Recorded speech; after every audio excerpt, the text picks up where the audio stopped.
Hello, welcome, my name's Sybonn and I'm going to be talking about Terraria 1.2 and specifically we're going to be talking about biomes this time. Now, I'm doing quite a few videos of different things, NPCs, pets, bosses, everything. If you want to check out any of it at 1.2, check out the link in the descriptions, check out my channel, subscribe if you want, and bash a like whenever you liked anything, and I'll set links up at the end as well.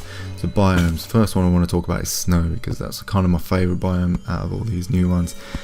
It has, I'm going to talk about basically the enemies in each one, things that you can find, and anything sort of key that you get in each biome. So if you want to know all that stuff, keep watching. Ice slimes and zombie Eskimos, those are the key ones you find in the snow. And you get like penguins as well, which appear when you've got like blizzards and things like that going on. Blizzard is basically a kind of a state like blood moon, and it basically increases the amount of zombies and everything, and it looks nice as well, I'll be quite honest with you, it looks pretty nice. So, and there's also in the hard mode you get an ice golem come up, and that's only at blizzard and at night, so it's quite specific in what happened with that, so we'll look out for that. And it's quite hard by the looks of things. And there's an ice elemental, and there's a wolf as well that appears only at night, and that's again, both of those are hard modes, so you probably won't see those until later on, so just bear that in mind when you venture out into the snow. It's not going to be safe in the hard mode. The golem basically drops a frost helmet, breastplates and leggings, so it's kind of like a little set you get going on with the golem, and an ice feather and a frost staff. So they're quite interesting things. If you have a merchant, if you build your house in the snow, your merchant will actually sell you marshmallows and a beanie hat, which I think is amazing, as an extra thing. I want a beanie hat, so I'm definitely going to be putting my merchant in there when I start my series on this. Crimson is the next biome I want to talk about. That has blood feeders everywhere, you'll see on the videos now. Blood feeders, which are basically fish, blood crawlers, which is little creepy spider things, which I hate because I don't like spiders that much anyway, and these things are creepier hell, man. Face monsters, which are pretty weird looking if I'm completely honest, and a chimera, which is kind of like the eater of souls. It's very much like Crimson is the alternative to the corruption zone basically, and everything's kind of, there's an equivalent. The brain of Cthulhu, my pronunciation is terrible, and that's a boss, and I'm going to be talking about that in one of the other videos. And he's pretty tough. Yeah, it's pretty tough. In hard mode, there's a Hepling and a Crim Slime. So you've got those little guys that appear in hard mode, so you got the advantage. The demon hearts scattered around like the shadow orb things that you usually find in corruption. And if you destroy 3 demon hearts, it summons the Cthulhu boss, the brain, as you could probably imagine, and also drops the Undertaker gun, which I think is pretty amazing. I got a chance to have a go at that, and it's pretty strong, so try and get all of that, I think. It also drops like rotted flesh and like panic necklace and other things, crimson rod as well.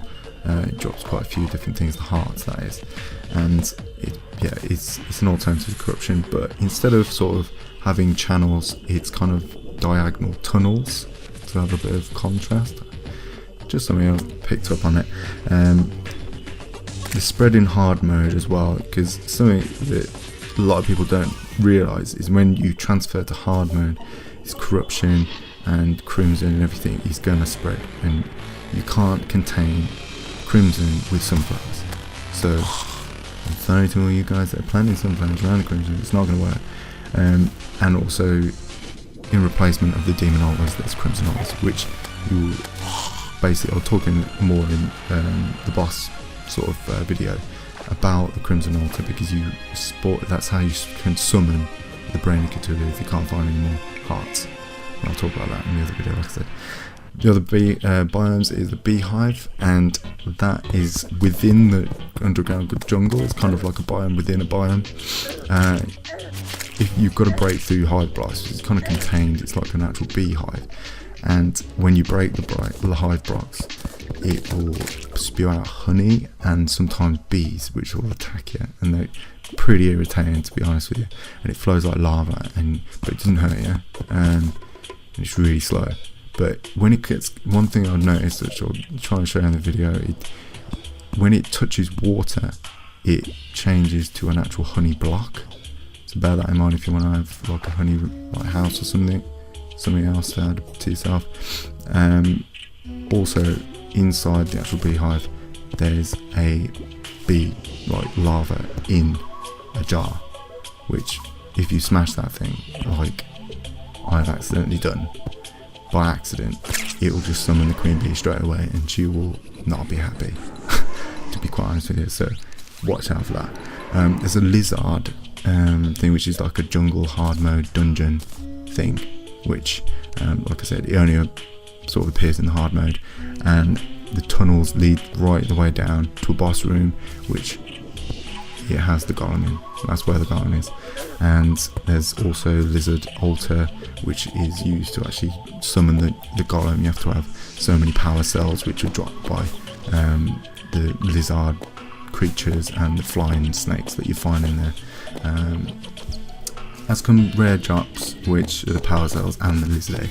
Lizard egg is pet, so and I'll talk about that. But you can probably guess what sort of pet that will drop.